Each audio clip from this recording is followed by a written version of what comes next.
సినిమాయ నమః. నేను mister B. నా మాట సూటిగా ఉంటది. మ్యాటర్ క్లియర్‌గా ఉంటుంది. మీరు చూస్తున్నారు మిస్టర్ బి ఛానల్. ఈ వీడియోలో మనం మాట్లాడుకుందాం. విక్టరీ వెంకటేష్ నటించిన Sankranthiki Vasthunna movie 6 days total worldwide collections report. అలాగే గ్లోబల్ స్టార్ రామ్ చరణ్ నటించిన Game Changer movie collections report.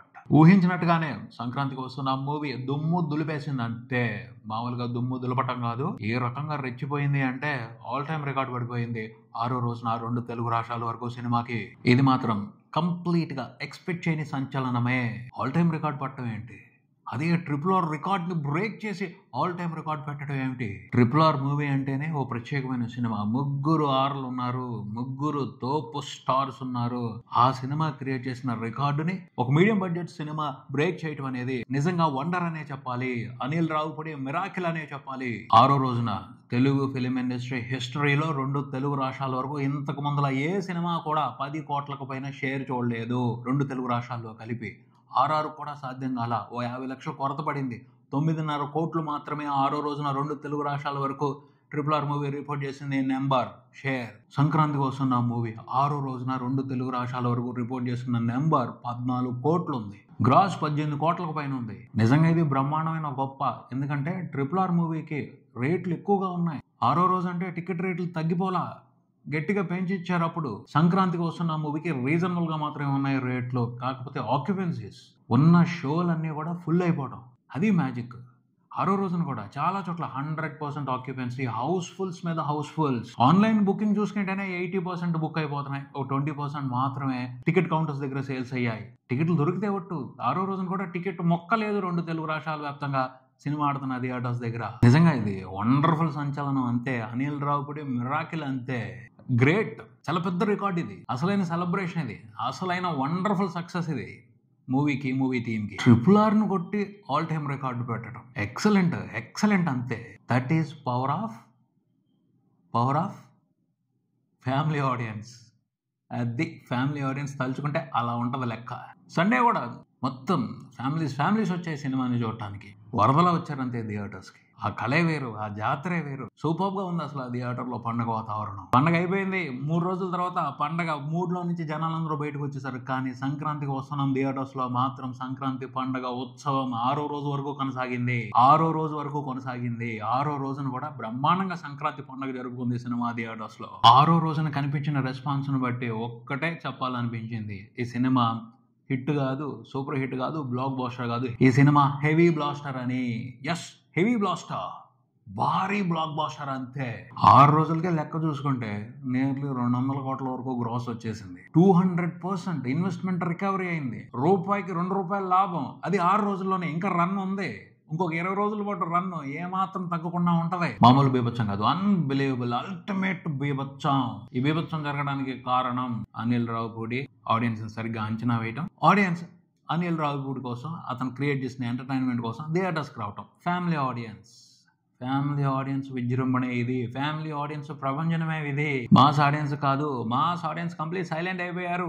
Just 3-4 రోజులు మాత్రమే సంక్రాంతి పండుగని సెలబ్రేట్ చేసుకున్నారు. అలుపు లేకుండా, విశ్రాంతి తీసుకోకుండా సంక్రాంతి పండుగని, సంక్రాంతికి వస్తున్న మూవీని చూస్తూ సెలబ్రేట్ చేసుకుంటుంది మాత్రం కంప్లీట్ గా తెలుగు ఫ్యామిలీ ఆడియన్స్. వాళ్ళ మూలంగానే ఇంత బ్రహ్మాండమైన ఆల్ టైమ్ రికార్డు పడింది సినిమాకి. ఈ సంక్రాంతి సీజన్ తో ఒక విషయం అర్థమైపోతుంది. సినిమా పెద్దదా, సినిమాకి ఎక్కువ ఖర్చు పెట్టారా, తక్కువ ఖర్చు పెట్టారా, ఇవన్నీ మ్యాటర్ కాదు. మూడ్ ఆఫ్ ఆడియన్స్ సెట్ అయ్యింది అంటే, కరెక్ట్ గా వాళ్ళ మూడ్కి తగ్గట్టు ఎంటర్టైన్మెంట్ సినిమాలో ఉంది అంటే ఊహించిన రికార్డులు పడిపోతాయి. పెద్ద హీరోకి రికార్డులు వస్తాయి, మీడియం రేంజ్ సినిమాలకి వేరే రకంగా రికార్డులు ఉంటాయి, చిన్న హీరోలకి, చిన్న సినిమాలకి వేరే రకంగా రికార్డులు ఉంటాయి అని డిఫరెన్షియేషన్స్ పెట్టుకోవాల్సిన అవసరం లేదు. ప్రేక్షకులకి నచ్చితే, వాళ్ళకి నచ్చిన ఎంటర్టైన్మెంట్ కోసం పెద్ద స్టార్ హీరోలు పెట్టే రికార్డుల కంటే పెద్ద రికార్డులు ఇస్తారు. ఆ రికార్డుల్ని మించి రికార్డులు ఇస్తారు. అర్థం చేసుకోవాలి. ఈ పాయింట్ ని దృష్టిలో పెట్టుకుని జెన్యూన్ గా, ఇంట్రెస్టింగ్ గా ప్రేక్షకుల్ని ఎంటర్టైన్ చేయడానికి ముందుకు దూసుకెళ్ళిపోవాలి. స్టార్స్ కోసం మాత్రమే రారు, క్రేజీగా ఎంటర్టైన్ చేసే సినిమా కోసం వస్తారు ఆడియన్స్. ఇది కూడా దృష్టిలో పెట్టుకుని కథలు తయారు చేసుకోవాలి, సినిమాలు తీసుకోవాలి. కాకపోతే సంక్రాంతికి వస్తున్న సినిమాకి సంబంధించి ఒక అడ్వాంటేజ్ ఉంది. సంక్రాంతి పండగ. ఆ పండగను దృష్టిలో పెట్టుకోవాలి. ప్రతి ఒక్కరికి పండగకి సినిమాని తీసుకొచ్చే అవకాశం ఉండదు. పండగ అడ్వాంటేజ్ కూడా ఈ సినిమాకి బ్రహ్మాండంగా కలిసింది. 6వ రోజున టోటల్ నెంబర్‌తో రికార్డు పెట్టడమే కాదు, ఇంకొక ఆల్ టైమ్ రికార్డ్ కూడా క్రియేట్ చేసింది సంక్రాంతికి వస్తున్న మూవీ. వరుసగా 6 రోజుల పాటు 2 తెలుగు రాష్ట్రాల వరకు 10 కోట్లకు పైన షేర్ పెట్టి సరికొత్త రికార్డ్‌ని తన పేరు మీద రాసుకుంది. అది కూడా ఆల్ టైమ్ రికార్డ్. 6 రోజుల పాటు వరుసగా ఏ సినిమాకి 10 కోట్లకు పైన షేర్ లేదు ఇంతకు ముందు తెలుగు ఫిల్మ్ ఇండస్ట్రీ హిస్టరీలో. మండే కూడా ఇంట్రెస్టింగ్ గానే థియేటర్స్ అట్టు పెట్టారు. ఆక్యుపెన్సీస్ ఇంట్రెస్టింగ్ గా ఉన్నాయి. ఈవినింగ్ షోస్ కి మళ్ళీ ఊపు ఉంటది అని ఎక్స్పెక్ట్ చేస్తున్నారు బయర్స్. ఎందుకంటే ఆదివారం చాలా మందికి టికెట్లు దొరకలా. ఆ డిసప్పాయింట్మెంట్ ఉంటది. సో సోమవారం వచ్చి కసి తీర్చుకుంటారు. ఖచ్చితంగా టికెట్లు పట్టుకుని సినిమాని చూసేస్తారు. ఆ అడ్వాంటేజ్ తో సోమవారం కూడా సినిమాకి మంచి నెంబర్స్ రిపోర్ట్ అయ్యే అవకాశం కనపడుతుంది. 6 రోజుల వరకు చూసుకుంటే సినిమా తెలంగాణ వరకు నియర్లీ 5 కోట్ల షేర్ పెట్టింది. Almost equal to first day ఎంత అయితే వచ్చిందో అంత షేర్ రిపోర్ట్ చేసింది. మెంటల్ మాస్ వ్యవహారం ఇది. ఉత్తరాంధ్రలో కూడా ఫస్ట్ డే కంటే 6వ రోజున కలెక్షన్స్ ఎక్కువ ఉన్నాయి. సీడెడ్ లో 6వ రోజున నియర్లీ 2 కోట్ల షేర్ పడింది సినిమాకి. ఉత్తరాంధ్రలో 2.5 కోట్ల వరకు షేర్ పడింది. ఆ రేంజ్ లో రెచ్చిపోయింది అసలు. ఆదివారం నాడు వైజాగ్, విజయనగరం, శ్రీకాకుళం జిల్లాల్లో సంక్రాంతికి వస్తున్న మూవీ టోటల్ 6 రోజుల్లో 2 తెలుగు రాష్ట్రాల వరకు సినిమా రిపోర్ట్ చేసిన షేర్ చూసుకుంటే 84 కోట్ల వరకు ఉంది. యుఎస్ఏలో కూడా ప్రపంచం మామూలుగా కొనసాగించలేదు.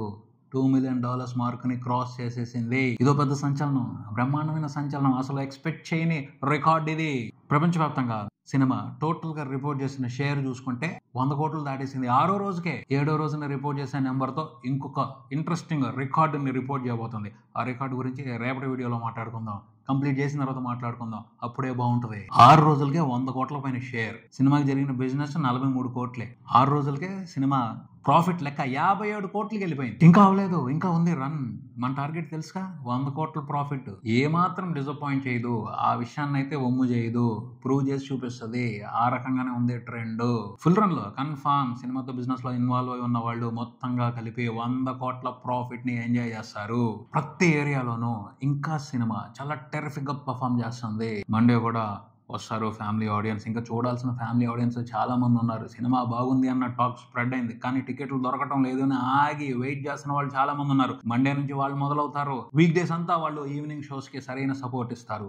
మళ్ళీ నెక్స్ట్ రాబోయే వీకెండ్ లో జాతర ఉంటది, గట్టిగానే జాతర ఉంటది. ఎందుకంటే పెద్ద పోటీ లేదు. అది పరిస్థితి. ఇప్పటి వరకు సెలవుల్లోనూ వీకెండ్ లోనూ సాలిడ్ రికార్డులు పెట్టుకుంటూ వచ్చింది సంక్రాంతికి వస్తున్న మూవీ. ఇకపైన వీక్ డేస్ లో ఎలాంటి రికార్డులు రిపోర్ట్ చేస్తుందో చూడాలి. మాట్లాడుకుందాం వాటి గురించి రాబోయే వీడియోలో. Global star Ram Charan game Changer movie విషయానికి వస్తే సినిమా 10వ రోజున కూడా డిసప్పాయింటింగ్ గానే పర్ఫామ్ చేసింది బాక్స్ ఆఫీస్ దగ్గర. లాస్ట్ ఉపయోగించుకోవాల్సిన డే, ఆ డే కూడా సినిమా యావరేజ్ కాదు, below average, very very poor గానే కలెక్షన్స్ రిపోర్ట్ చేసింది. అరౌండ్ 1 కోటి మాత్రమే షేర్ చూడగలిగింది 10వ రోజున కూడా. ఇకపైన సినిమాకి ఇంట్రెస్టింగ్ రన్ బాక్స్ ఆఫీస్ దగ్గర ఉంటుంది అని చెప్పుకోవడానికి లేదు. వర్కింగ్ డేస్ మొదలయ్యాయి కాబట్టి సినిమా పరిస్థితి ఇక అగమ్య గోచరమే. ఖచ్చితంగా నష్టాలు లెక్కేసుకోవటమే. కాకపోతే మాట్లాడుకున్నాం కదా, దిల్ రాజు నెట్వర్క్ సంక్రాంతికి వస్తున్న మూవీతో ప్రాఫిట్స్ తీసుకుంటుంది. అలా రిలీఫ్ నడుస్తుంది. రిలీఫ్ సక్సెస్ ని ఎంజాయ్ చేస్తుంది గేమ్ చేంజర్ మూవీ. కానీ ఒక విషయాన్ని ఊహిస్తుంటే మాత్రం చాలా బాధేస్తుంది. అదేమిటి అంటే, ఇదే ఊపు సంక్రాంతికి వస్తున్నాం సినిమాకి ఏదైతే ఊపు కనిపించిందో ఆ ఊపు గేమ్ చేంజర్ మూవీకి వచ్చి ఉన్నట్టయితే ఈ 10 రోజుల్లో సినిమా చాలా సింపుల్ గా 600 కోట్ల పైన గ్రాస్ పెట్టుండేది. టాక్ వస్తే మామూలుగా ఉండేది కాదు ప్రపంచం. ఎందుకంటే శంకర్ సార్ మీద గురుంది, రామ్ చరణ్ కి వండర్ఫుల్ ఫ్యాన్ బేస్ ఉంది. వాళ్ళిద్దరూ కలిసి చేయాల్సిన విధంగా ఎంటర్టైన్మెంట్ చేస్తున్నట్టయితే రామ్ చరణ్ డిసప్పాయింట్ చేయలేదు, శంకర్ సారే డిసప్పాయింట్ చేశారు. శంకర్ సార్ కొంచెం కాన్షియస్గా ఇంట్రెస్టింగ్ ఎంటర్టైన్మెంట్ని క్రియేట్ చేసి ఉన్నట్టయితే వేరే రకమైన జాతరని చూసుండేవాళ్ళం. ప్రతి చోట బ్రహ్మాండమైన కలెక్షన్స్ పడేవి, చాలా ఆల్ టైమ్ రికార్డులు పగిలిపోయి ఉండేవి. సంక్రాంతికి వస్తున్న మాదిరి రెస్పాన్స్ గేమ్ చేంజర్ మూవీకి వస్తే జరిగే విధ్వంసం వేరుగా ఉండేది. ఎన్నో ఆల్ టైమ్ రికార్డులు పగిలిపోయేవి. అసలు తెలుగు రాష్ట్రాల నుంచే ఈ పాటికి 300 కోట్లకు గ్రాస్ వచ్చి ఉండేది. ఆ రేంజ్ లో రచ్చ జాతర చేసి ఉండేవాడు. వరల్డ్ వైడ్ ఖచ్చితంగా 500 కోట్లకు పైన గ్రాస్ వెళ్ళిపోయి ఉండేది. 600 కోట్లకు దగ్గరగా ఉండేది. సినిమాకు మంచి టాక్ వచ్చినట్టయితే తమిళ్లో కూడా ఎరగాడేసి ఉండేది. ఎందుకంటే తమిళ్లో కూడా మంచి సినిమాలు ఏం పడలే సంక్రాంతికి. ఓ పాత సినిమాని 12 సంవత్సరాల క్రితం పూర్తయిన సినిమాని ఇప్పుడు రిలీజ్ చేస్తే ఆ సినిమాని చూస్తున్నారు. వాళ్ళకి ఏ సినిమాలు నచ్చక. అది గేమ్ చేంజర్కి పాజిటివ్ టాక్ వచ్చినట్టయితే బేభత్సమైన కలెక్షన్స్ ఇచ్చి ఉండేవాళ్ళు. ఒక 100 కోట్ల గ్రాస్ ఇచ్చేసేవాళ్ళు. ఆ రేంజ్ ఆపర్చునిటీ అక్కడ మిస్ అయ్యింది. ఎక్కడా తగ్గుండేది కాదు. హిందీలో కూడా మంచి ఊపు కనపడింది. హిందీలో కూడా దంచి వదిలిపెట్టేవాడు. ఓవరాల్గా బ్రహ్మాండంగా ఉండుండేది రన్. Bad luck. కంటెంట్ కరెక్ట్గా లేదు. శంకర్ సార్ డిసప్పాయింట్ చేశారు. కంప్లీట్గా తప్పు అయిందే. ఆయన ఫామ్లో లేరు, ఆయన అవుట్ ఆఫ్ ట్రాక్. ఫుల్ కమాండ్తో అయితే సినిమాని తీలా. కథ మీద, కథని డిజైన్ చేయడానికి సంబంధించి, కథను చెప్పడానికి సంబంధించి ఆయన అయితే క్లారిటీగా లేరు. మేకింగ్ సంబంధించి అయితే గ్రాండ్గా ట్రై చేశారు, కానీ టేకింగ్ సంబంధించి ఆయన మార్క్ని అక్కడక్కడ వదిలేరు, కానీ కథ విషయంగా మాత్రం చాలా డిసప్పాయింట్ చేశారు. ఆయనే కంప్లీట్గా తప్పు ఈ సినిమాకి సంబంధించి. ఆయన సరిగ్గా చేస్తుంటే పెద్ద పెద్ద రికార్డుల గురించి మాట్లాడుకుంటూ ఉండేవాళ్ళం. అలా జరగలేదు. కానీ ఇప్పుడు ఏం చేయాల్సి వస్తుంది? ఎవరో సినిమా మీద నెగిటివిటీ స్ప్రెడ్ చేశారు, దానికోసం 4 కోట్లు ఖర్చు పెట్టారు అని అర్థం లేని రూమర్స్ గురించి డిస్కస్ చేసుకోవాల్సి వస్తుంది. కొంచెం లాజికల్గా రూమర్స్ క్రియేట్ చేయాలి, నమ్మేటట్టుగా ఉండాలి. సినిమాని చూసిన తర్వాత ఫస్ట్ రోజు ఎవరైనా సరే ఈ సినిమాకి నెగిటివ్ టాక్ తీసుకురావాలి అని 4 కోట్లు ఖర్చు పెడతారా? మరీ అతిశయోక్తి కాకపోతేను. ఇలాంటి సిల్లీ పాయింట్స్ తీసుకొచ్చి సినిమా గురించి డిస్కస్ చేసుకోవాల్సిన అగత్యం పట్టింది. ఒక పక్కన సంక్రాంతికి వస్తున్న మూవీ 250 రూపాయల టికెట్తో సంచలనాలు, రికార్డులు క్రియేట్ చేస్తుంది. ఫస్ట్ వీక్ తర్వాత కొన్ని థియేటర్స్లో 150 రూపాయలు పెట్టారు సినిమాకి టికెట్. ఎందుకంటే ఆడియన్స్ రావటం లేదు, టికెట్ రేట్ తగ్గిస్తేనైనా వస్తారేమోనని. అయినా రాలా. ఎందుకని? కంటెంట్ కరెక్ట్గా లేదు, ఆ విషయాన్ని యాక్సెప్ట్ చేయాలి. కంటెంట్ కరెక్ట్గా లేదు, ఆ విషయాన్ని యాక్సెప్ట్ చేయాలి. ఆ విషయాన్ని డైజెస్ట్ చేసుకోవాలి. డైజెస్ట్ చేసుకుని ప్రతి ఎక్స్పీరియన్స్ని, ప్రతి బ్యాడ్ ఎక్స్పీరియన్స్ని నోట్ చేసి పెట్టుకోవాలి. టైం వస్తుంది, వాటికి సమాధానాలు చెప్పే టైం వస్తుంది. అంతేగాని అవకాశం లేని చోట ఫైట్ చేయకూడదు. అవకాశం లేని చోట ఎంత ఎగిసి పడితే అంత అవమానం ఫీల్ అవ్వాల్సి వస్తుంది. అవసరం అది తెలుసు కాబట్టి కామ్ అయిపోయారు రామ్ చరణ్. మూవ్ ఆన్, చక్కగా వేరే చేద్దాం, మళ్ళీ వద్దాం, ఈసారి చాలా జాగ్రత్తగా చేద్దాం అన్న ఐడియాలోకి వెళ్ళిపోయారు. అలాగే ఉండాలి. కానీ ఒకటి మాత్రం అనిపిస్తుంది, శంకర్ సార్ని బ్లైండ్గా నమ్మారు. రామ్ చరణ్ బ్లైండ్గా నమ్మాడు, దిల్ రాజు గారు బ్లైండ్గా నమ్మారు, ఆ సినిమా కోసం పనిచేసిన వాళ్ళందరూ కూడా బ్లైండ్గా నమ్మారు. అది తప్పు. ఈ సినిమా జరిగిన తప్పు అదే అని అనిపిస్తుంది. ఇక నుంచి అయినా ఇలాంటి ప్రాజెక్టులు సెట్ అవుతున్నప్పుడు డైరెక్టర్ సక్సెస్లో లేకపోతే జాగ్రత్తగా ఆలోచించి బడ్జెట్ పెట్టుకోవటం మంచిది. ఈ విషయాన్నే, ఈ నీతినే గేమ్ చేంజర్ మూవీ అందరికీ తెలియజేస్తుందని చెప్పొచ్చు. ఇదే ఇక్కడికి మరో వీడియోతో మళ్ళీ కలుద్దాం. ఈ వీడియో మీకు నచ్చితే లైక్ చేయండి, మీ ఫ్రెండ్స్తో షేర్ చేసుకోండి, మీ అభిప్రాయాన్ని కామెంట్ చేయండి, ఈ ఛానల్ని సబ్స్క్రైబ్ చేయండి. నేను mister B. Keep watching mister B channel. Thank you.